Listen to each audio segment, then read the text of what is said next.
got it off, and the tempered glass is not destroyed, so I think that's a win.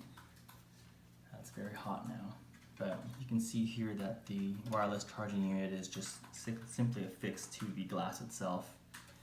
And actually I can take it off. Well, I can, yeah. So actually what's neat is that you can then use this tempered glass as a template to bring back the wooden panel that they were showcasing at CES when this first released. And then just simply stick this guy back on. I mean, even the adhesive is still actually intact on this, and you can see the coils for the wireless charging unit.